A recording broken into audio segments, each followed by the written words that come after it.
तो पीओके खाली करो, भारत आ रहा है। यह मैसेज बहुत लाउड एंड क्लियर समझा दिया गया है पाकिस्तान को, और यह ऑफिशियल बयान हम आपको बता रहे हैं भारत सरकार का, जो आज एमईए के तरफ से, विदेश मंत्रालय के तरफ से दिया गया। आज हम इसी की बात करेंगे। लेकिन भारत सरकार ने स्पष्ट किया है कि जम्मू कश्मीर से जुड़ा कोई भी मुद्दा केवल भारत और पाकिस्तान के बीच यह बायलैटरल यानी द्विपक्षीय तरीके से ही सुलझाया जाएगा। किसी भी तीसरे देश की इसमें कोई भूमिका बर्दाश्त नहीं होगी। दरअसल मंगलवार को प्रेस कॉन्फ्रेंस हुआ और प्रेस कॉन्फ्रेंस में विदेश मंत्रालय के प्रवक्ता रणधीर जायसवाल ने कहा कि पाकिस्तान को अवैध रूप से कब्जा किए गए कश्मीर यानी पीओके को खाली करना ही होगा। उन्होंने यह भी दोहराया था कि भारत की यह नीति लंबे समय से रही है और इसमें कोई बदलाव नहीं हुआ है। विदेश मंत्रालय ने यह भी बताया कि 10 मई को भारत और पाकिस्तान के डीजीएमओ के बीच बातचीत के बाद संघर्ष विराम पर सहमति बनी थी। पाकिस्तान की ओर से इस बातचीत के लिए अनुरोध उसी दिन सुबह 12:37 पर किया गया था, क्योंकि तकनीकी कारणों से वे हॉटलाइन के माध्यम से भारत से संपर्क नहीं कर पा रहे थे। इसके बाद भारतीय डीजीएमओ की उपलब्धता के आधार पर 15:35 पर यानी 3:35 पर कॉल तय की गई। भारत ने साफ किया कि यह पाकिस्तान की मजबूरी थी, क्योंकि उसी दिन सुबह भारतीय वायुसेना ने पाकिस्तान के प्रमुख एयरफोर्स ठिकानों पर अत्यधिक प्रभावी हमले किए थे। विदेश मंत्रालय ने कहा कि यह भारतीय सैन्य बलों की ताकत थी जिसने पाकिस्तान को गोलीबारी और सैन्य कार्रवाई रोकने के लिए मजबूर किया। विदेश मंत्रालय ने यह भी स्पष्ट किया कि अन्य देशों के साथ बातचीत में भारत ने एक ही संदेश दिया है कि वो 22 अप्रैल के आतंकवादी हमले के जवाब में केवल आतंकवादी ढांचे को निशाना बना रहा है। यदि पाकिस्तानी सेना गोली चलाएगी तो भारतीय सेना जवाब देगी, लेकिन अगर पाकिस्तान रुकेगा तो भारत भी रुकेगा। यह संदेश पाकिस्तान को ऑपरेशन सिंदूर शुरू होते ही उसी वक्त दे दिया गया था, जिसे उस समय उन्होंने अनदेखा किया, गंभीरता से नहीं लिया और खामियाजा भुगतना पड़ा। जब अमेरिका के राष्ट्रपति डोनाल्ड ट्रंप के कश्मीर पर कथित बयान को लेकर सवाल पूछा गया तो विदेश मंत्रालय ने दोहराया कि भारत का रुख स्पष्ट और अडिग है। जम्मू कश्मीर से जुड़ा कोई भी मसला भारत और पाकिस्तान के बीच द्विपक्षीय मुद्दा है। इस नीति में कोई बदलाव नहीं हुआ है। पाकिस्तान द्वारा अवैध रूप से कब्जाए गए भारतीय क्षेत्र यानी पीओके को उसे खाली करना होगा। विदेश मंत्रालय के प्रवक्ता ने बताया कि 7 मई से 10 मई तक के ऑपरेशन सिंदूर के दौरान भारत अमेरिका के नेताओं के बीच में बातचीत की बात हुई, तो उसमें केवल और केवल सैन्य स्थिति पर चर्चा हुई। व्यापार से जुड़ा कोई विषय नहीं उठाया गया। इसका मतलब अमेरिका भी झूठ बोल रहा है। पाकिस्तान के विदेश मंत्रालय की ओर से भारत की कार्रवाई पर की गई टिप्पणियों को लेकर भारत की कड़ी प्रतिक्रिया दी। विदेश मंत्रालय ने कहा कि जो देश दशकों से आतंकवाद को उद्योग की तरह पाल रहा है, वो अगर सोचता है कि वो उसके परिणामों से बच जाएगा तो वो धोखा दे रहा है। जिन आतंकी ढांचों को भारत ने नष्ट किया वे न केवल भारतीय नागरिकों बल्कि दुनिया भर के कई निर्दोष लोगों की मौत के लिए जिम्मेदार थे। अब एक न्यू नॉर्मल स्थापित ये हो चुका है और जितनी जल्दी पाकिस्तान इसे समझ जाएगा उतना ही उसके लिए बेहतर होगा। पाकिस्तान विदेश मंत्रालय के बयान पर विदेश मंत्रालय हिंदुस्तान के प्रवक्ता रणधीर जायसवाल ने क्या कहा वो आपको सुनाएंगे। उसके बाद में चर्चा करेंगे, कौन कौन से मेहमान हमारे साथ कनेक्ट हो रहे हैं उनके बारे में भी आपको बताएंगे और समझने की कोशिश करेंगे कि आखिर भारत ने ये जो कहा है कि पाकिस्तान से कि पीओके खाली करो, ये कितना महत्वपूर्ण यहां पर हो जाता है, इसकी बात करेंगे। देखिए क्या कहा आज विदेश मंत्रालय। Sponsored massacre in Pahalgam. Vedant, you had a question on the latest statement issued by the Pakistan Foreign Office. We have seen the statement made by the Pakistani side that a nation which has nurtured terrorism on an industrial scale should think that it can escape the consequences is fooling itself. The terrorist infrastructure sites that India destroyed were responsible not only for the deaths of Indians but of many other innocents around the world. There is now a new normal. The sooner Pakistan gets it, the better it is. Shall we take more questions? तो देखा आपने, बहुत स्पष्ट कह दिया गया है पाकिस्तान को और समझा दिया गया कि भारत चाहता क्या है। भारत ने बहुत स्पष्ट कर दिया है, भैया पीओके खाली करो, पीओके हमारा था, है और रहेगा। जितने जल्दी उसे कि पीओके खाली करो। एक और बहुत बड़ी चीज जो है वो स्पष्ट रूप से कह दी गई है कि सिंधु जल समझौता स्थगित ही रहेगा, पानी और खून एक साथ नहीं बहेंगे। ये बात प्रधानमंत्री मोदी ने भी कल अपने आक्रामक संबोधन में कह दिया और उसी को आज विदेश मंत्रालय ने भी दोहराया। हमारे साथ कौन कौन से मेहमान कनेक्ट हो रहे हैं उनसे हम आपका परिचय कराएंगे, उसके बाद में चर्चा को आगे बढ़ाएंगे। हमारे साथ विनय कुमार व्याला रक्षा विशेषज्ञ कनेक्ट हो रहे हैं, उनसे भी हम बातचीत करेंगे। लेकिन अभी जो स्क्रीन पर दिखाई दे रहे हैं उनके बारे में आपको मैं बता दूं, हमारे साथ नरेंद्र सिंह दिखाई दे रहे हैं, रक्षा विशेषज्ञ हैं। नरेंद्र सिंह जी, बहुत स्वागत है आपका।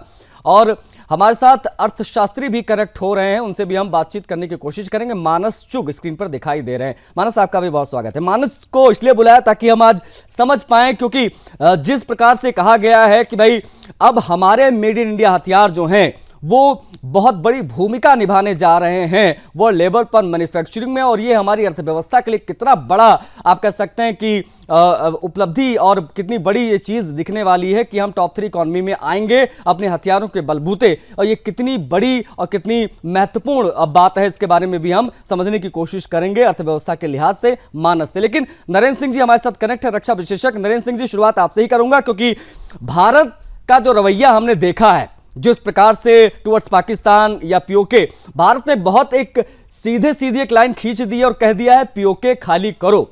भारत का ये बयान किन मायनों में महत्वपूर्ण मौजूदा परिदृश्य में, जरा बताइए और समझाइए दर्शकों को। नरेंद्र सिंह जी। जी बिल्कुल, धन्यवाद।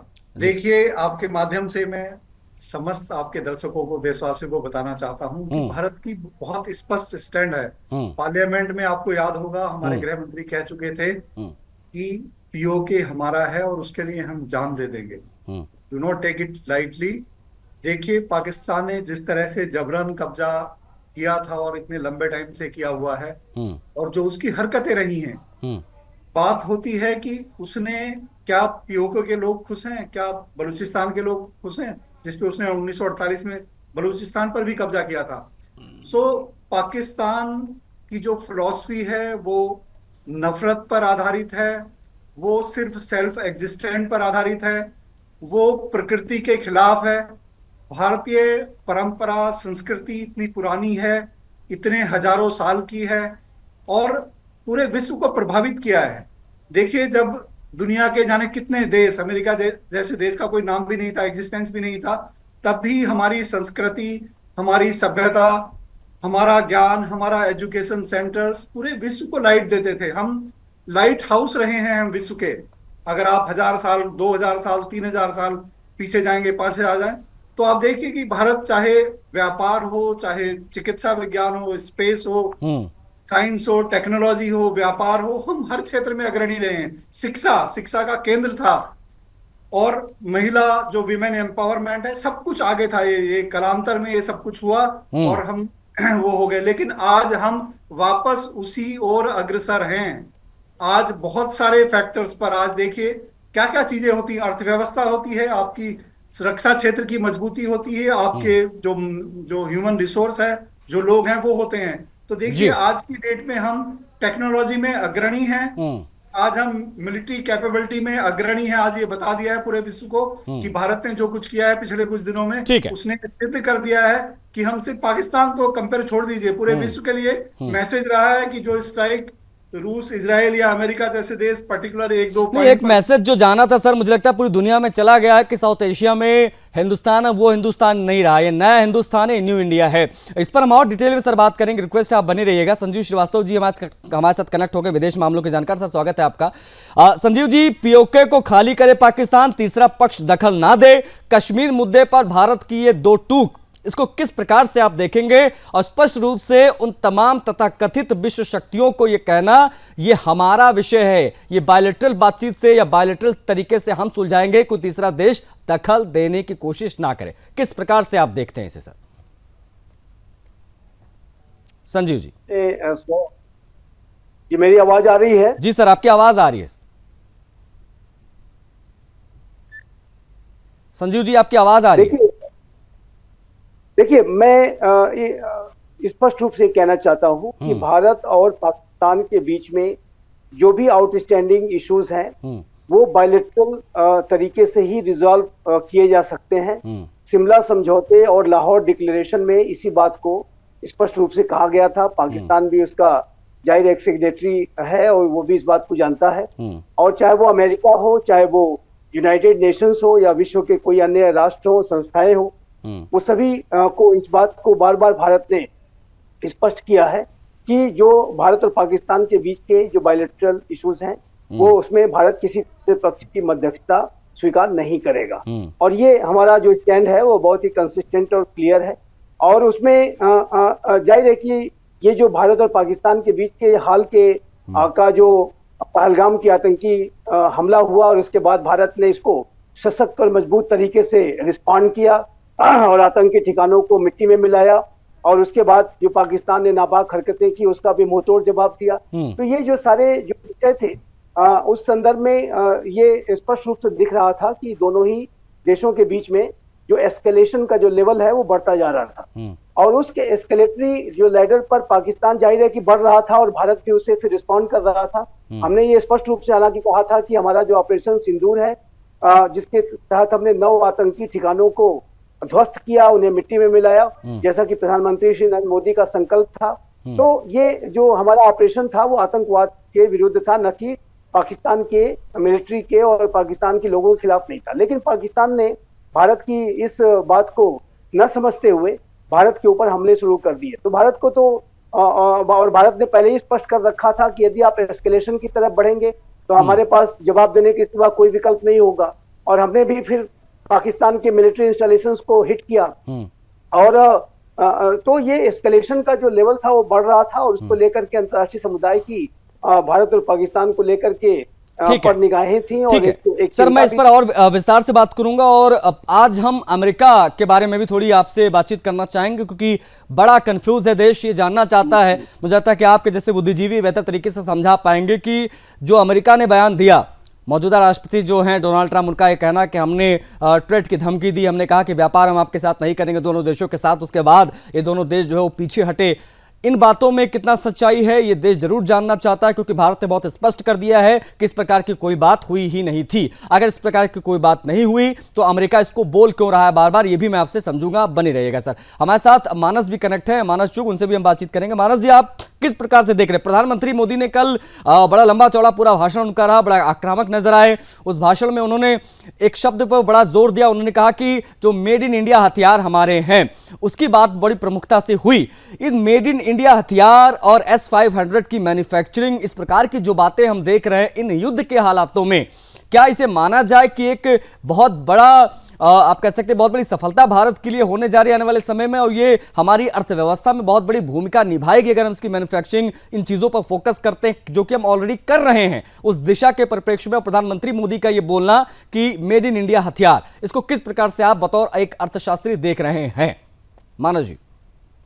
बिल्कुल सर, इसमें मैं बहुत एक महत्वपूर्ण बात बताना चाहूंगा जी कि जो हम जब इंडिया एक इंपोर्ट डिपेंडेंट थी, डिफेंस एक ऐसा प्रोडक्ट था जो हम इंडिया फुली डिपेंडेंट थी, बट 2014 के बाद जब नरेंद्र मोदी जी की सरकार आई तब से पूरा परिवर्तन हो गया पूरी डिफेंस की इकोनॉमी के अंदर। इंडिया जब हम इंपोर्ट करते थे अब हम एक्सपोर्ट ड्रिवन हो गए हैं। अगर मैं पिछले साल की फिगर की बात करूं, अगर 24-25 की अराउंड 26,000 करोड़ का एक्सपोर्ट किया हमने डिफेंस का।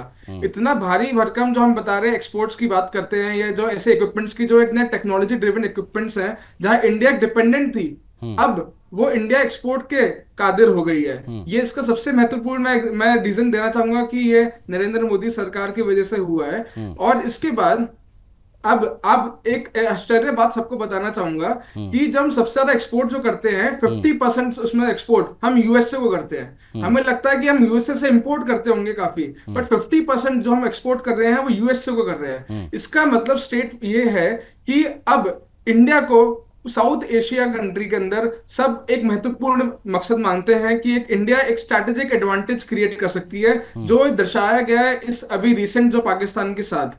तो अब जो हमारे इक्विपमेंट्स हैं, अब इंडिया के अंदर सारी बोइंग डिफरेंट काइंड ऑफ जो कंपनीज है जो उसके अंदर काम करती थी, वो अब इंडिया के अंदर जॉइंट वेंचर कर रही है, जैसे बोइंग ने जॉइंट वेंचर किया टाटा ग्रुप के साथ, ऐसे मल्टीपल कंपनीज अब इंडियन कंपनीज के साथ जॉइंट वेंचर कर रही है, क्योंकि मेड इन इंडिया जो आत्मनिर्भर भारत की हम बात करते हैं, गवर्नमेंट की ये पॉलिसी है जब तक आप इंडिया में नहीं बनाओगे, हम आपको इंपोर्ट नहीं करेंगे, क्योंकि गवर्नमेंट चाहती है कि हम उसके ऊपर डिपेंडेंट ना रहे, उस कंट्री के ऊपर, चाहे वो रशिया हो चाहे यूएसए हो, कोई भी कंट्री के ऊपर हम डिपेंडेंट ना रहे, हम खुद अपनी महत्वपूर्ण एडवांटेज ले सकें इस डिफेंस प्रोडक्शन के अंदर।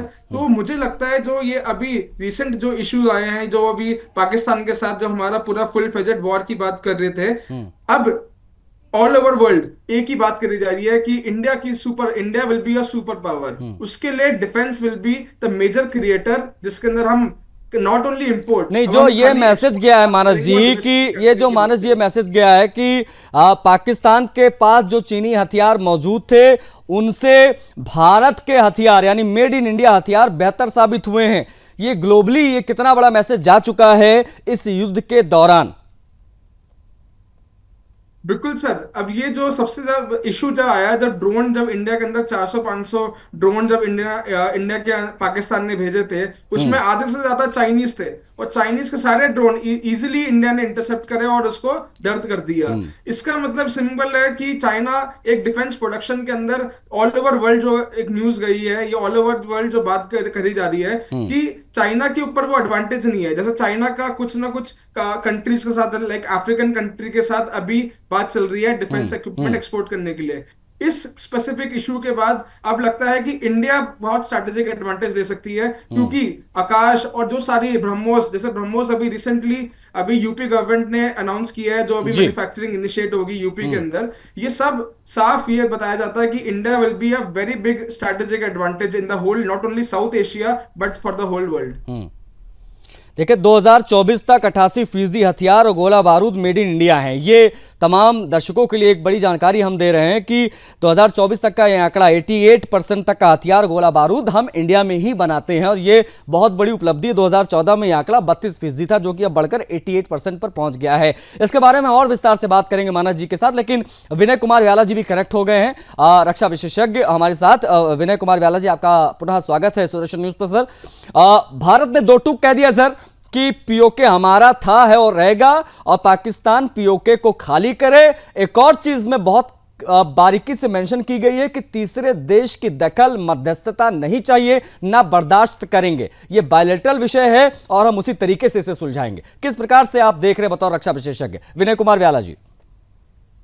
जी, आप देखिए, एक तो मोदी जी ने जो एड्रेस किया उसकी चर्चा काफी हो चुकी है और होगी, क्योंकि विश्व को उन्होंने ये जो एड्रेस किया वो सिर्फ देश को नहीं किया है, उन्होंने विश्व को एक मैसेज दिया है। अच्छा, और दूसरा, हम लोग बहुत उतावले हो रहे हैं पीओके को लेने के लिए। देखिए, पीओके अंततः आना ही है, पीओके को खाली क्या करना है? पीओके को सिर्फ पीओके में प्रशासनिक बदली होना है। जनता वही कश्मीरी है, वही हमारे कश्मीरी है, वही कश्मीरी है। पाकिस्तान को एक हद तक जाके प्रशासन छोड़कर जाना पड़ेगा। ये तो इसलिए मैं लोगों से ये कहना चाहता हूँ, बहुत जल्दबाजी मत रहिए। ये कोई किराए का मकान नहीं है कि किसी से आप खाली करवा लेंगे, उसका जो दावेदारी है वो खत्म होगी। और मैं एक बड़ी साफ सी बात बताना चाहता हूँ। देखिए, पाकिस्तान का जो आने वाला भविष्य है, आप सब जानते हैं कि बलूचिस्तान उनका सबसे बड़ा प्रांत है, ज्योग्राफिकली बिल्कुल सबसे बड़ा प्रांत है। और बलूचिस्तान को मुझे लगता है बहुत समय नहीं लगने वाला है, 2025 में ही बलूचिस्तान उनसे अलग होकर एक अलग राज्य बनेगा। आप ही के चैनल पे 2 दिन पहले एक बलूची नेता आए थे, उन्होंने इतना बढ़िया बोला था कि बलूच एक आजाद देश बनेगा और भारत का वो बहुत ही प्यारा दोस्त होगा, आपको एक अच्छा दोस्त मिलेगा। ये बड़ी खुशी की बात है। तो अगर पाकिस्तान से बलूचिस्तान निकल गया, नॉर्थ वेस्ट फ्रंटियर को अफगानिस्तान अपना हिस्सा ही मानता है, क्योंकि वहां के लोग एथिकली अफगान से रिलेटेड हैं, और वो due course of time NWFP, जिसको वो लोग खैबर पख्तूनख्वा कहते हैं, वो भी अलग होगा ही होगा। बचेगा क्या? बचेगा सिंध और पाकिस्तान। पंजाबी और सिंधियों में आपस में कभी बनती नहीं है, ये दोनों सिंधी और पंजाबी एक दूसरे का फोड़ेंगे सर। कश्मीर का आम आवाम आज भी आज भी अपने आप को हमसे एफिलिएट मानता है, क्योंकि उनके सारे कश्मीरी भाई हमारे यहाँ हैं और उनको पता है कि हम उनको भारत उनको जो सुख सुविधा और जो अच्छा प्रशासन दे आपने पाएगा। आपने पूरे पाकिस्तान को, आपने सर पूरे पाकिस्तान को यहाँ बैठे बैठे डिवाइड कर दिया है। मुझे लगता है कि कल ही खोल दिया आपने, जो होने जा रहा है भविष्य में वो आपने बता दिया है जी। हाँ, ये पाकिस्तान का भविष्य है, ये हाँ किसी से छिपा नहीं है। इसको ना डोनाल्ड ट्रंप रोक सकते हैं, ना जिनपिंग रोक सकते अच्छा, हैं। एक चीज और, अब जब इतनी बात हो गई विनय कुमार व्याला जी, मैं एक सवाल आपसे और लूंगा, उसके बाद में फिर हमारे साथ बाकी मेहमान भी उनकी तरफ में बढ़ूंगा। व्याला जी, ये बार बार भारत की तरफ से कहना कि कश्मीर पर हम किसी तीसरे देश की मध्यस्थता नहीं चाहते, ना हम उनकी मध्यस्थता स्वीकार करेंगे, ये हमारा बायलैटरल विषय, हम सुलझाएंगे। बार बार अमेरिका का ये कहना या दुनिया के देशों का कहना कि कश्मीर एक इशू है, कश्मीर एक इशू है, हम इसमें बीच में इंटरवीन करेंगे, हम इसको सुलझाएंगे। उनको इसकी आवश्यकता क्यों पड़ती है, एक चीज ये भी, और दूसरी बड़ी चीज सर ये भी कि भारत बार बार इस पर इतना फोकस क्यों कर रहा है। प्रधानमंत्री ने भी कल कहा, और आज जब विदेश मंत्रालय की प्रेस कॉन्फ्रेंस हुई, जब उनके जो प्रवक्ता है विदेश मंत्रालय के जायसवाल जी, वो भी ये कह रहे थे कि पीओके को खाली उनको करना ही होगा, वो हमारा है, और तीसरे देश की मध्यस्थता हम स्वीकार नहीं करेंगे। ये जो थर्ड नेशन की बात हो रही बार बार, वो क्यों हो रही है? देखिए, सबसे जो ये देखिए, मध्यस्थता के लिए कोई नहीं कह रहा है, ना भारत कभी मान रहा है। आज 75 वर्ष इस बात को हो गए और बार बार उसी बात को रिपीट करना, इस कोई मध्यस्थता नहीं होने वाली है, ना किसी की मध्यस्थता मानी जाने वाली है। मध्यस्थता अगर मानी जानी होती तो समस्या 75 साल से चल रही होगी। ये बायलैटरल इशू है, उस बायलैटरल इशू में भी सिर्फ एक समस्या है, एक इशू है जिसको सॉल्व होना है, वो इशू है पीओके को भारत में मिलना। बाकी कोई समस्या ही नहीं है। पाकिस्तान को बाई फोर्स या बाई एनी मीन्स वहां के प्रशासन को छोड़कर जाना ही पड़ेगा। मतलब it is like Tibet being ruled by China, it is a PoK. नहीं, अभी मतलब क्या ये माना जा सर कि अभी हम बहुत राइट ट्रैक पर हैं वापस पीओके को प्राप्त करने की दिशा में? निश्चित निश्चित निश्चित। और उसमें सबसे जो अच्छी बात है, हाँ। अगर आज पीओके में ही बहुमत संग्रह करा दिया जाए, अगर थर्ड पार्टी के उसमें पीओके के लोगों से ही जनमत संग्रह करा दिया जाए, मेरा ये मत है कि बहुमत हिंदुस्तान के साथ मिलने को तैयार होगा। ठीक है, ठीक है। हमारे साथ नरेंद्र सिंह जी भी बने हुए। नरेंद्र सिंह जी, वही सवाल आपसे, क्या अभी हम बिल्कुल राइट ट्रैक पे हैं? हमने जिस प्रकार से पाकिस्तान को घुसकर मारा है, जिस प्रकार से दुनिया में मैसेज चला गया कि साउथ एशिया में अब इंडिया वो इंडिया नहीं रहा 1971 वाला, ये new India, they can do what ever they want, इनके पास हथियार, इनका डिफेंस सिस्टम बड़ा तगड़ा है, और इन्होंने जिस प्रकार से अग्रेसिव नेचर दिखाया है इस लीडरशिप में, क्या इन सबको देखते हुए अब ये लग रहा है कि हम जीते जी अपने जीवन में पीओके को भारत का हिस्सा देखने वाले हैं? नरेंद्र जी। बिल्कुल हाँ। देखिए, आप जो पूछ रहे थे कि क्यों बार बार हमें ये कहना पड़ता है, बार बार इसलिए कहना पड़ता है क्योंकि हमारे जिस तरह से अनेक राज्यों ने एक संधि करके एक संघ में, भारतीय संघ में विलय हुए थे, उसी तरह से राजा हरि सिंह जो थे उस समय, जो कश्मीर रियासत के जो राजा थे, बिल्कुल, उन्होंने भी विलय प्रस्ताव भारत में ही किया हुआ है। सो लीगली, कानूनी रूप से हमारे बाकी राज्यों की तरह कश्मीर, सारा का सारा कश्मीर भारत का ही अभिन्न अंग है। और हमारी सरकार, हमारे गृह मंत्री, हमारे रक्षा मंत्री सभी बार बार इस चीज को रिपीट करते हैं, बहुत पहले से कहते हैं, क्योंकि है, कानूनी रूप से है। पाकिस्तान ने अवैध कब्जा कर लिया था, चाहे पीओके हो, पीओजेके कह सकते हैं, और चाहे ये जो बलूचिस्तान है उसकी भी स्थिति यही है कि जबरदस्ती अटैक करके 1948 में उस पर भी कब्जा कर लिया था। तो ये इलीगल ऑक्यूपेशन है, इसलिए जाहिर है उस पे किसी की मध्यस्थता का तो कोई प्रश्न ही नहीं है। अब जहां तक बात आती है कि क्या हम सही दिशा में हैं, देखिए बिल्कुल, अगर दिशा बदलती है तो दशा बदलती है। कुछ वर्षों से, कुछ सालों के बाद भारत की दिशा बदल गई है। अगर हमें श्रीलंका जाना हो और हम जाने लगे पाकिस्तान बॉर्डर पर, तो कभी नहीं पहुंचेंगे। इट मींस जो हमारा लक्ष्य है, जो गोल है, उसे हमें पाना है तो उस ओर लक्ष्य करना होगा। और देखिए, माइट इज राइट, जिसके पास पावर होती है, शक्ति की हमेशा पूजा होती रही है। हम तो हमेशा शक्ति की पूजा करते भी हैं।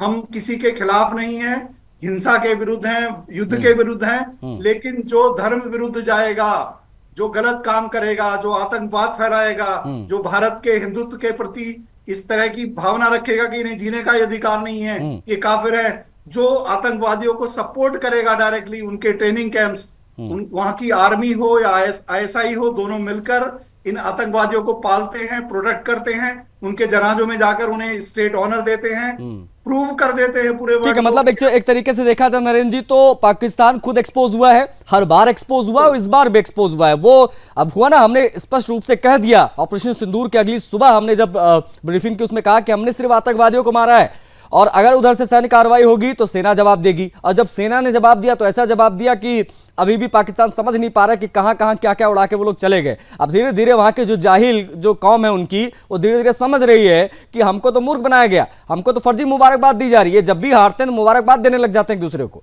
ये मुझे लगता है जनता समझ चुकी है वहां की, और अब धीरे धीरे पाकिस्तान, शहबाज शरीफ, ये मुल्ला मुनीर सभी समझ गए हैं। इसकी भी हम बात करेंगे, क्योंकि हमने सबूतों के साथ तमाम चीजें की हैं। ये अपने आप में समझना बहुत महत्वपूर्ण हो जाता है। एक छोटा सा ब्रेक लेंगे सर, उसके बाद लौट कर आएंगे और संजीव जी से मैं समझने की कोशिश करूंगा कि दुनिया इस मौजूदा वक्त में भारत के इंटेंट को किस प्रकार से देख रही होगी, और उसके देखने या ना देखने से फर्क हमें क्या पड़ता है। देखिए, पाकिस्तान ने एटमी धमकी दी, हमें फर्क नहीं पड़ा। हमने मैसेज बहुत लाउड एंड क्लियर कर दिया है पूरी दुनिया के लिए, पाकिस्तान के लिए। अब ये हिंदुस्तान वाला हिंदुस्तान नहीं रहा। अब शांति का राग नहीं अलापते हम लोग, घुसकर और ठोक कर मारते और ठोक कर बात भी करते हैं। हमारे साथ कौन कौन सा मेहमान है, पुनः एक बार मैं चाहूंगा स्क्रीन पर आ जाए। संजीव जी स्क्रीन पर दिखाई दे रहे। संजीव जी, ब्रेक पर जाने से पहले जो सवाल मैंने टॉस किया था, मैं चाहूंगा उसी पर आपका जवाब कि दुनिया इस वक्त भारत के इस अग्रेसिव नेचर को किस प्रकार से देख रही है, किस प्रकार से इसे ले रही है। कश्मीर के विषय को, पीओके के विषय को उनका क्या नजरिया कहता है, उनके सोचने विचारने से हमको क्या फर्क पड़ता है, क्या फर्क पड़ना चाहिए, इन सभी पर मैं चाहूंगा आपका जवाब। संजीव जी।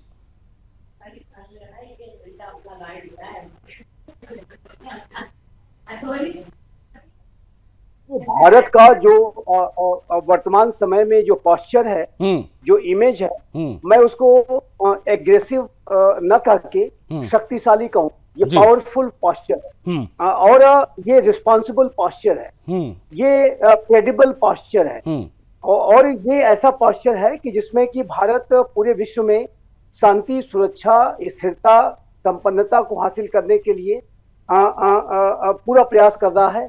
और उसमें यदि शक्ति का भी प्रदर्शन करना हो, पराक्रम का भी प्रदर्शन करना हो, तो हम उसको करके दिखाते हैं। ऑपरेशन सिंदूर इसी को दिखाता है। ऑपरेशन सिंदूर को हमने बहुत ही ज्यादा जिम्मेदारी भरे तरीके से भी कंडक्ट किया है। हमने अपने सेनाओं ने अदम्य पराक्रम तो दिखाया ही है, हमने ये भी दिखा दिया है कि हम पाकिस्तान के किसी भी कोने में जा सकते हैं और इस आतंक के ठिकानों को मिट्टी में मिला सकते हैं। हमने मिट्टी में मिला के दिखाया आतंक के ठिकानों को।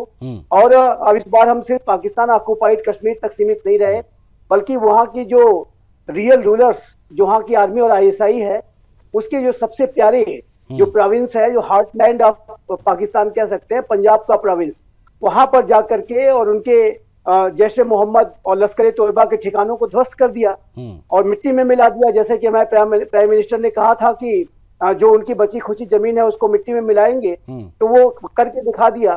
और उन्होंने ये भी कहा था कि आपने पाकिस्तानी जो एस्टेब्लिशमेंट ने कल्पना भी नहीं की होगी कि हम क्या कर सकते हैं, बिल्कुल। और वो वास्तव में ऐसा करके दिखा दिया। हमने ये जो पूरा रिस्पांस किया है पहलगाम की कायराना आतंकी हमले का, वो बहुत ही कॉम्प्रिहेंसिव रिस्पांस है, बहुत ही व्यापक है रिस्पांस है, जिसमें मिलिट्री स्ट्राइक तो उसका एक सबसे इंपॉर्टेंट पार्ट था ही, लेकिन उसके पहले भी अब देखिए तो 22 अप्रैल को ये घटना हुई, आतंकी हमला हुआ, और 23 अप्रैल से हमारा रिस्पांस शुरू हो गया था जीरो टॉलरेंस से। सिंधु जल समझौता स्थगन करना, नहीं, मतलब पहले जो हमने देखा सर, सिंधु जल समझौते को तत्काल प्रभाव से स्थगित किया गया, उसके बाद में तमाम कूटनीतिक फैसले हम लेते गए 10-12 दिनों तक बैठकों का दौर चलता रहा। लोग सवाल सरकार से पूछते रहे कि कर क्या रहे हैं आप लोग, बताइए जरा, हम कब बदला लेंगे। इन सभी को समाहित करते हुए अगर हम देखें तो संक्षेप में आप किस प्रकार से इसकी व्याख्या करेंगे कि हमने जो है बहुत सही और सटीक तरीके से पहलगाम हमले का जवाब दिया, और ऐसा जवाब दिया कि पाकिस्तान बहुत पीछे जा चुका है और अब उनके चेहरे पर यह शिकन दिखने लगी है कि इंडिया कैन डू एनीथिंग, हमको बहुत संभल कर रहना पड़ेगा।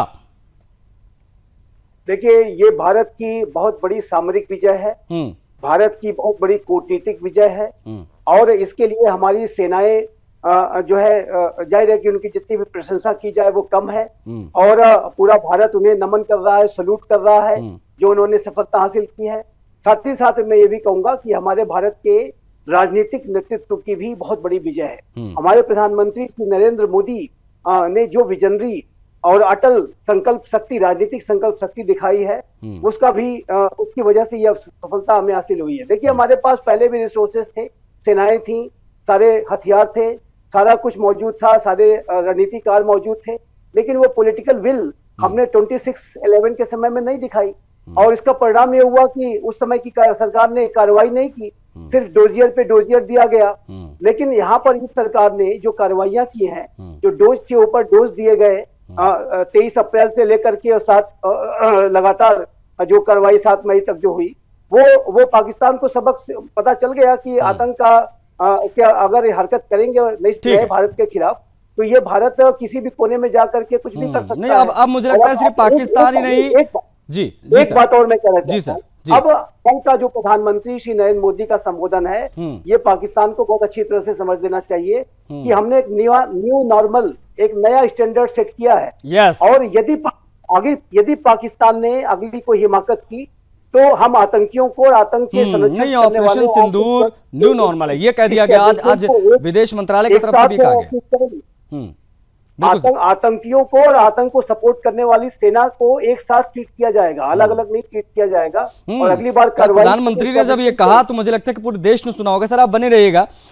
अमेरिका का ये कहना कि हमने मध्यस्थता कराई, उसके पीछे जो उन्होंने तर्क दिया, उसकी भी मैं आपसे बात जरूर करूंगा आज। लेकिन हमारे साथ मानस जी कनेक्ट है। मानस जी, हम जब बात मेड इन इंडिया हथियारों की करते हैं, तब जाहिर तौर पर दुनिया ने देख लिया कि मेड इन इंडिया हथियार कितने काम के हैं। ये जो आंकड़ा आया है कि भाई गोला बारूद जो है वो हम बना रहे हैं, और 88% के आसपास का जो है वो आंकड़ा बताया गया कि वो भारत में मौजूदा वक्त में बन रहा है। इन सब के बीच में एक मैं आज आर्टिकल पढ़ रहा था जिसमें बताया गया कि एक अमेरिकी डिफेंस एक्सपर्ट हैं जॉन स्पेंसर, वो भी ये कहते नजर आए हैं कि ये भारत की क्लियर कट जीत है। उन्होंने ये भी कहा है कि मेड इन इंडिया जो प्रोडक्ट्स हैं, मेड इन इंडिया जो हथियार हैं, वो बहुत काम के हैं। उन्होंने चाइना के हथियार, टर्की के हथियार, इन सब को मार गिराया। ये कितना बड़ा संदेश जाता है पूरी दुनिया के लिए, और क्या भविष्य में हम माने कि बहुत बड़े एक्सपोर्टर हम बनकर सामने आएंगे इन तमाम हथियारों की बनाने की दिशा में, क्योंकि S-500 को भी भारत में बनाने की चर्चाएं चल रही हैं। मानस। बिल्कुल सर, इसमें मैं बताना चाहूंगा, जो नरेंद्र मोदी जी की जो सरकार है, उन्होंने काफी चेंजेस कराए हैं हमारे डिफेंस के इक्विपमेंट्स के अंदर, जो एक्सपोर्ट की पॉलिसी के अंदर। जब मैं 13-14 की बात करता हूँ, 2013-14 के अंदर पहले हमें पहले अगर मुझे कोई भी डिफेंस इक्विपमेंट एक्सपोर्ट करना था, तो पहले मुझे डीजीएफटी को डीजीएफटी से लाइसेंस अप्लाई करना पड़ता था। डीजीएफटी वैसे थी कंसर्न मिनिस्ट्री लगाती थी काफी टाइम, क्योंकि इनको अभी अपनी इंडिया की मैन्युफैक्चरिंग के ऊपर भरोसा नहीं था। बट आज की बात करें, जब हम नरेंद्र मोदी जी ने जो चेंजेस लेके आए हैं specifically in the defence production, 70% जितना भी हम डिफेंस इक्विपमेंट परचेज करते हैं, 70% हम इंडिया के अंदर खुद मैन्युफैक्चर कर रहे हैं। नहीं, क्या ये बहुत बड़ी वजह है मानस, सॉरी टू इंटरप्ट, क्या ये बहुत बड़ी वजह है कि इन 3 दिनों में जो हमने ऑपरेशन चलाया पाकिस्तान में, हमने देखा कि जो डिफेंस के शेयर हैं वो 12% तक उछले? क्या ये माना जाए ये बहुत बड़ा संकेत है, बहुत पॉजिटिव वे में इसको अगर हम ले, पूरा देश ले, तो ये 12% का जो उछाल दिखाई दिया डिफेंस शेयर में, क्या ये बहुत बड़ा संकेत हमारे लिए, और अच्छे संकेत? बिल्कुल, जैसे मैं बता रहा हूँ, ये इतना बड़ा संकेत है कि जो भी सारे डिफेंस के स्टॉक्स हैं, सब जैसे आपने बताया 10 से 12% ग्रो करे हैं। इंक्रीज इसलिए हुए हैं क्योंकि सब यही देखना चाहते हैं कि नेक्स्ट 10 ईयर्स या नेक्स्ट 15 ईयर्स के अंदर हम इंडिया एक तो सेल्फ रिलायंट हो जाएंगे, आत्मनिर्भर बन जाएंगे अपनी डिफेंस की मैन्युफैक्चरिंग के अंदर, प्लस हम फुल फ्लेजेड एक्सपोर्ट मार्केट के लिए भी रेडीनेस हो जाएंगे। आज डिफेंस जो मिनिस्टर है राजनाथ सिंह जी ने भी बताया कि हम 2047 के अंदर हम देखना चाहते हैं कि हम नंबर 1 पोजीशन पे हो डिफेंस के अंदर, और वो देखना चाहते हैं कि 50,000 करोड़ का हमारा एक्सपोर्ट हो इन 2029। जो ये टारगेट दिया है रक्षा मंत्री जी ने, वो ये दिखाता है कि हमारे जो डिफेंस के जो सारी कंपनीज हैं वो इन इटसेल्फ इतनी पावरफुल हो गई है, क्योंकि विश्व में ये नजर आ गया है कि हमारे जो डिफेंस के इक्विपमेंट्स हैं, चाहे वो एक मिसाइल हो, क्या वो म्यूनिशंस हो, क्या वो इंटरसेप्शंस की कहीं ना कहीं इक्विपमेंट्स हो, हर एक इक्विपमेंट के अंदर इंडिया के पास वो पावर है कि वो इंडिया में मैन्युफैक्चरिंग कर सकते हैं। तो इस वजह से रक्षा मंत्री ने भी एक काफी अच्छा टारगेट दिया है कि हम 50,000 करोड़ का एक्सपोर्ट देखते हैं 2000। अच्छा, एक चीज ये भी है, मुझे लगता है कि आप लोग भी इससे सहमत होंगे विनय कुमार जी, ब्याला जी, कि भारत ने यहाँ सिर्फ जंग नहीं लड़ा, हमने बहुत सारी चीज़ों पर एक साथ निशाना साधा है। पूरी दुनिया को ये मैसेज गया कि मेड इन इंडिया हथियार कितने काम के हैं। BDL जो कंपनी है जो ये आकाश मिसाइल बनाती है, जिसका इस्तेमाल हमने किया पाकिस्तान को धुआं धुआं करने में, BDL के शेयर 11-12% सर ऊपर चले गए।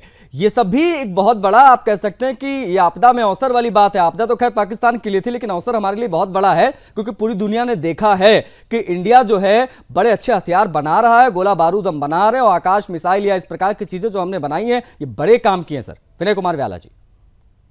आशीष जी, मैं एक पॉइंट ऐड कर दूं कि मैं अभी पढ़ रहा था एक जगह आज ही ऑपरेशन पे मैंने एक पेपर में लिखा है, ब्रह्मोस को लिखा है खरीदने की इच्छा जताई है। आ रहा हूं नरेंद्र जी, आ रहा हूं नरेंद्र जी, आ रहा हूं। मैं चाहूंगा एक बार विनय जी अपनी बात रख लें, मैं आ रहा हूं नरेंद्र जी। विनय कुमार ब्याला जी। ऑपरेशन हुआ, जी। जैसे आपने कहा, हमारी ये ब्लेसिंग है, क्योंकि हमारे अपने देशवासियों को हमारी क्षमता के बारे में नहीं पता था, विश्व को नहीं पता था। हमने ये प्रदर्शन किया है, हमने ये शक्ति का प्रदर्शन किया है, इसको पूरे विश्व ने देखा है। हमारा जो ये, मैं तो आपके चैनल पे और चैनल पे बोल चुका हूँ, this was just a trailer. ये 3 दिन का ट्रेलर दुनिया को दिखाया गया है, और अभी तो बहुत कुछ बाकी है, फिल्म बहुत बाकी है। आगे आने वाले समय में भारत क्या रोल अदा करने वाला विश्व में, ये हम सब लोग देखेंगे और गर्व महसूस करेंगे। हमने 3 दिन में, मैं तो फौजी हूं, मैंने वही जिंदगी जी है, मैंने वही वर्दी पहनी है, and I feel very proud.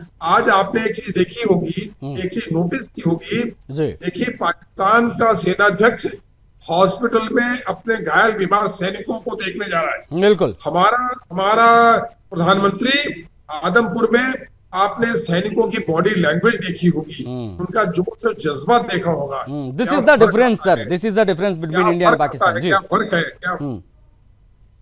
Ji sir, और ये अपने आप में बड़ा मैसेज गया। लेकिन नरेंद्र सिंह जी, आज जब प्रधानमंत्री जी गए आदमपुर, तो ये सिर्फ और सिर्फ उनका एक दौरा नहीं था, सिर्फ और सिर्फ अपने जो हमारे जवान हैं उनसे मिलना, उनके हौसला अफजाई नहीं था। जब प्रधानमंत्री खड़े थे तो उनके पीछे राफेल भी खड़ा था, उनके पीछे हमारा S-400 भी दिखाई दे रहा था, वो हमारी एयर स्ट्रिप भी दिखाई दे रही थी, जहां पर वायुसेना का विमान उतरा जिससे प्रधानमंत्री मोदी जी आए। इन सब को देखते हुए क्या ये मान लिया जाए कि पाकिस्तान को दुनिया के सामने एक्सपोज भी भारत ने कर दिया है, हमारे प्रधानमंत्री ने कर दिया है, क्योंकि वो कह रहे थे कि आदमपुर को हमने तहस नहस कर दिया, उनका S-400 हमने उड़ा दिया। इस प्रकार की जो बातें हैं वो ये कर रहे थे, अपने जाहिल कौम को ये समझा रहे थे, और जाहिल कौम अपने गाल बजा रही थी। क्या ये माना जाए कि युद्ध विराम के ठीक एक दिन बाद प्रधानमंत्री मोदी उसी आदमपुर में ही गए, ताकि देखो कि हमारी एयर स्ट्रिप भी सुरक्षित है, S-400 भी खड़ा है, राफेल भी खड़ा है, मैं भी यहां खड़ा हूं, तुम दिखाओ तुम्हारे कितने एयरबेस सुरक्षित है, उतर के दिखाओ अपने किसी एयरबेस पे।